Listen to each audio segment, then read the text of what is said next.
dedicated souls who are here on time. Okay, we have no one to co-opt. We have no apologies. Councillor Two Fox. absent. Councillor Fox is the apology. Okay, we have an apology then. Yep, okay. No one to co-opt. Confirmation of minutes. Anyone brave enough to move those? So moved. Thank you, Deputy. No opposition to that. Declare that carried. Item 3, supplementary items. We have one. Can I have a motion that we have that on the agenda? So moved. Thank you, Deputy. Item 4, pecuniary conflicts of interest. None. Okay. Item 5, no transfer of agenda items. No one wants to transfer anything. Okay. Item 6 is reports. We have one report here and then one supplementary, and this is response to petition installation of a footpath on Queen's Walk. Anyone like to comment on that or move the motion? Thanks, Deputy. I'm happy to move the motion, and I just so just for clarity, can you to the appropriate officer, can you describe where exactly it runs between, where this this access was, and whether that is maintained or it's just a new footpath? So Deputy, there are officers that can offer some detailed information, but essentially it's looking at pedestrian connection between Cornelian Bay and Risdon Road, essentially, and through the Queen's Walk. So taking into the apartments that are accommodated along the way, which are proposed for redevelopment.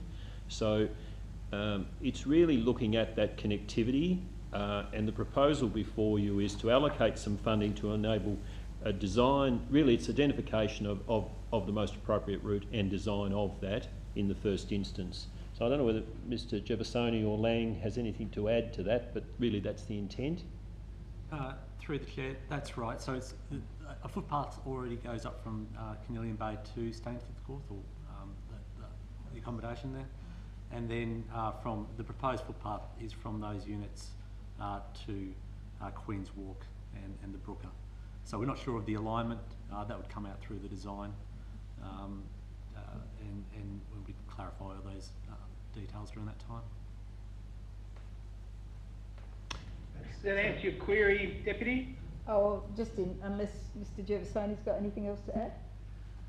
Thanks, Chair. No, nothing further. I was just clarifying that explained where the link went. So yeah, I think so. Thank you. I should have put a drawing in the report. I apologise.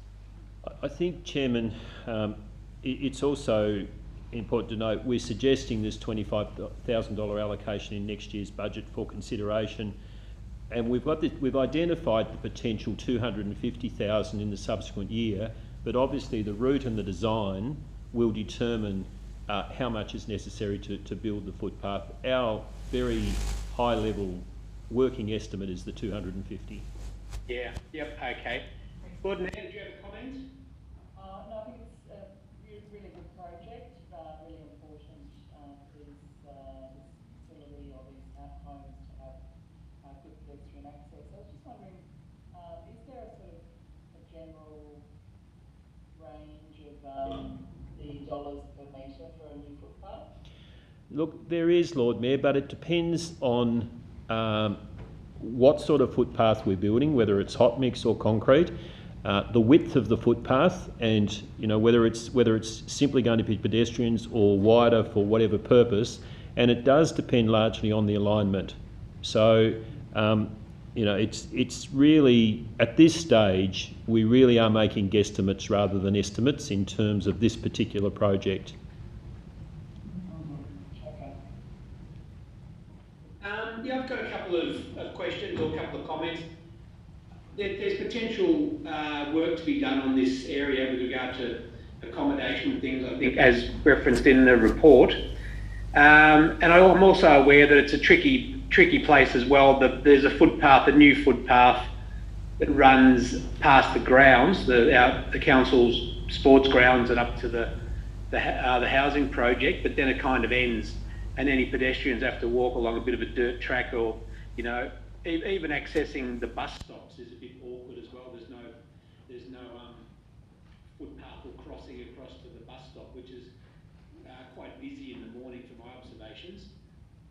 So I think a footpath in this area at the right time, in conjunction with a co-design arrangement with whatever's going to happen at the Queen's Walk apartments, I think makes sense.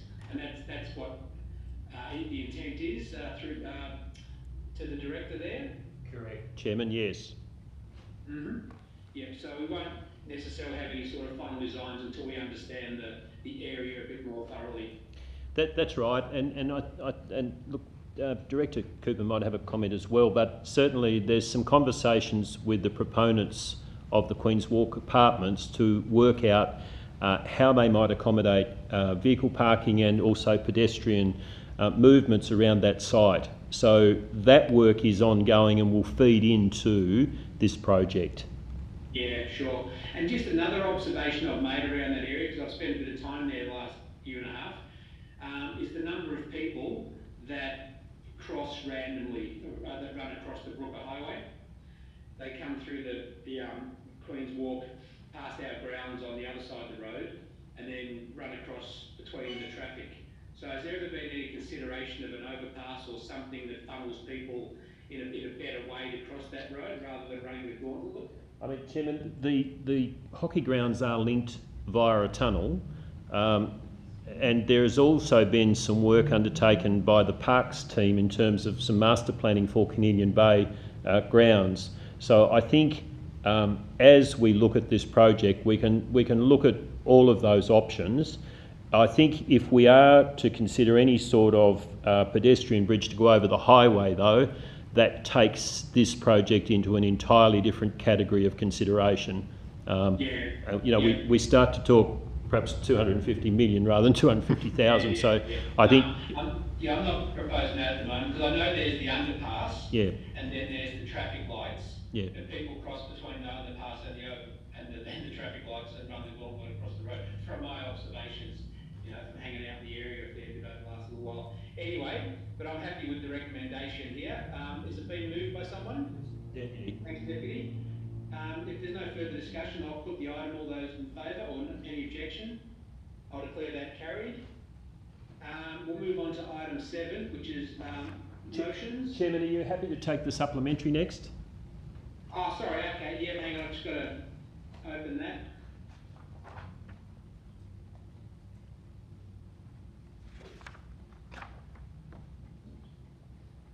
Would you like I'm just trying to fit everything onto one little tiny screen, so would you like me to speak to that, Chairman, whilst you... Yeah, go on. Yeah, while I'm finding it. This is part of an ongoing process. Committee will recall that Council's resolved to establish a joint authority with the other 11 Southern Tasmanian councils to look at all things waste management. As part of that statutory process in establishing the joint authority, we needed to essentially advertise our intent and invite the community to make any representations. The City of Hobart did that, taking the lead on behalf of all councils in Southern Tasmania. All councils made the rules available at their respective offices. We promoted the establishment of the joint authority through our Your Say process, and we've received no submissions. However, we are required to come back to you and advise that there have been no submissions. So the process now is for a formal adoption of those rules. We then get them certified by solicitors. We send them off to the necessary directors and things, and then we need to move forward with the establishment of the joint authority. So it's the last bureaucratic step in terms of the joint authority establishment. Yeah, okay. Well, thanks for that. I'm happy with the recommendation.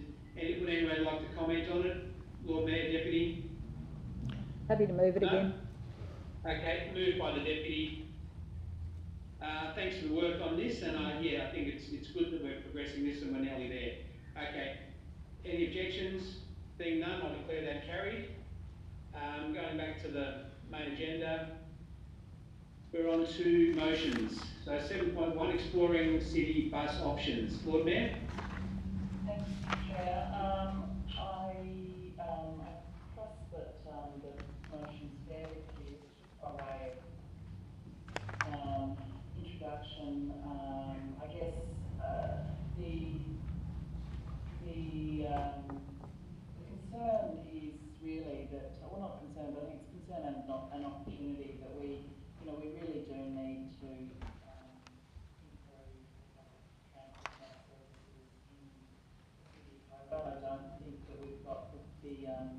services that are comparable to other capital cities. A lot of inner city residents, our residents, are paying a higher per capita, a higher fare per kilometre than other parts of Greater Hobart. There's also a huge opportunity, obviously, to get more of our residents onto buses, because a lot of people, our journeys are fairly short into the city or through other destinations around the municipality. So there's a lot of opportunity, and there's a lot of general complaints about, catch a bus, but, they don't happen on the weekends, or Mount Nelson doesn't have anything after hours, or, there is a lot of opportunity for improvement. Now, we're obviously doing work to try and lobby the state government to improve their general per capita spend on public transport, which is the lowest in the country by quite a long way. That's documented by the Federal Grants Commission. But while that work will continue, I just think it's worthwhile asking the CEO to explore some other options. I guess give council, this motion is really to give show that council is keen to see some of those discussions advanced. Discussions with Metro, with private shuttle bus providers like UTAS, but also some of these new on-demand companies, and just to sort of see really what people are thinking out there. Like, I have heard vaguely that the Metro CEO recognises that there could be value in a sort of free bus zone in the CBD or in a Hobart area, but unless we kind of, I guess, really start some very proactive discussions, we won't really know. The on-demand services are really starting to take off in some other cities, and again, really this motion is just asking the CEO to see whether there's some conversations that we could have with some of the providers. There's a company called BIRDJ, On Demand Public Transport, which is operating services for about $2. It is in partnership with the state government, so it's partly subsidised but partly private provider. If you look up that particular company, there's a video which explains how their services work, and it's operating in the inner west of Sydney, and then there's another provider called Keolis Downer, which is obviously linked to Downer, the large multinational Downer, and they're doing pilot projects for the New South Wales government in the Northern Beaches. And so these services could be sort of like a last mile service. They work really well in places, like the kind of suburbs we have that are really difficult for Metro to provide after hours large bus services.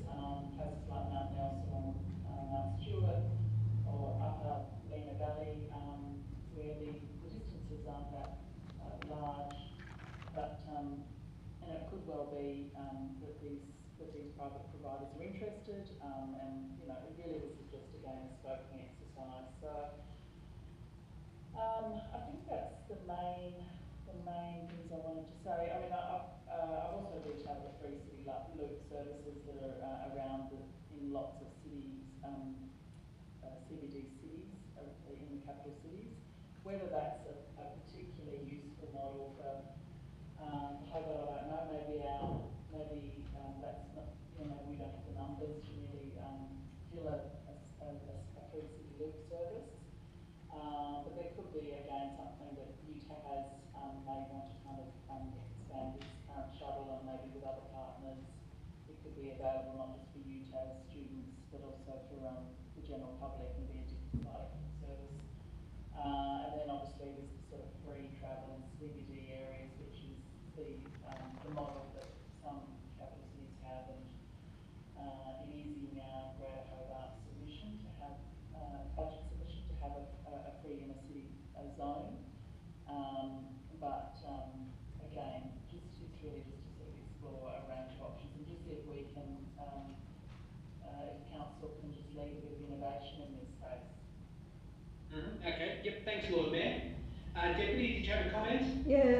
Yeah, appreciate the motion from the Lord Mayor. I think it's good to be looking at this, and I was just wondering if perhaps as part of the report, officers could also include, you know, how successful, what sort of patronage we have with the Salamanca market bus as well that can be picked up, and also expenses around that, because I think whilst that's specific to you know, the market days, there does seem to be benefit with some linkage between Salamanca and the CBD.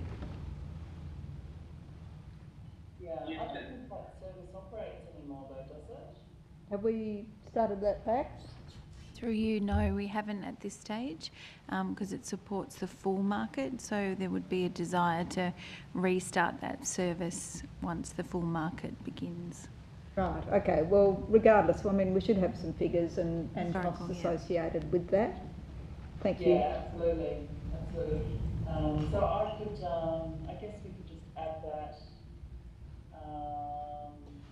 I think, Chair, Lord Mayor, it's up to you, but I think the officers have heard that discussion. I think would happily include that as part of the report. Yep, thank you. Yeah, and I guess, Deputy, it fits in with the, you'll notice in the free city services that Launceston has quite a, I think it's a 7 days a week service that they spend $200,000 on, which, you know, might be a budget that we don't want to make available at this stage, but it might. But, you know, whether, it'll be interesting to see how, you know, our once, you know, Saturday morning service compares to the Launceston's 7 days a week, 52 weeks a year service. You know, whether we're getting value for money, and whether there is sort of getting sort of having a more in-depth contract and maybe spending a bit more, but perhaps covering more our days and areas. Mm-hmm. Yep, okay, thanks Lord Mayor. Look, I'm supportive of your motion here. I think it's good to look at innovation and how we can create different ways of doing things. The more people we can encourage to catch the bus, the better. And I was going to raise the same point that the Deputy raised about the, I think, you know, what's it called, the Salamanca Hobart, something like that. May I also suggest, sorry, through you, Chair, that I'll include in that report a review of the private shuttles that are currently utilising the city also, and engagement with them. So the red one that goes to and from the airport, plus the actual tourist. I think it's important to have a look at partnerships, not just our ability to potentially fund something like that. So I'd like to include those to take that innovation to the next level. Yeah, and there's also the university bus that toodles around as well. I think there's probably a few operators that have got things happening. And would you also consider the what's the mountain bus called? The Mount Wellington bus as well. They run certain routes, and maybe there's opportunities there for them to extend their service somehow. But anyway, yeah, there's a number of other providers, and I agree that having a collaboration might be beneficial in some part, but I'm happy to have a look at it, all the officers to have a look at it and come back to us. Yeah, I think it's captured in engaging discussions with stakeholders, including state government, existing bus operators, including Metro, so that also means those private bus operators. Yep, okay. All right, if there's no further discussion, no objections to this motion, I'll declare that carried.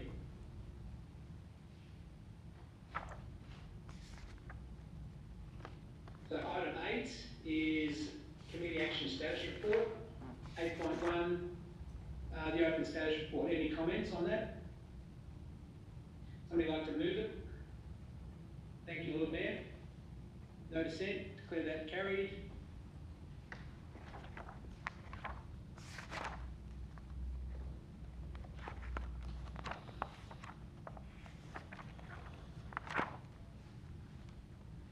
Okay, item 9, responses to questions without notice. We've got I think 2 responses there, no discussion on those. Can I have a motion that they be received? So moved. Thanks, Deputy. And final thing is questions without notice. So I have a question. Yep. This week marks the 4th anniversary of the May 2018 floods that impacted parts of Hobart, including South Hobart. Only very recently have some residents returned to their homes in De Grave Street.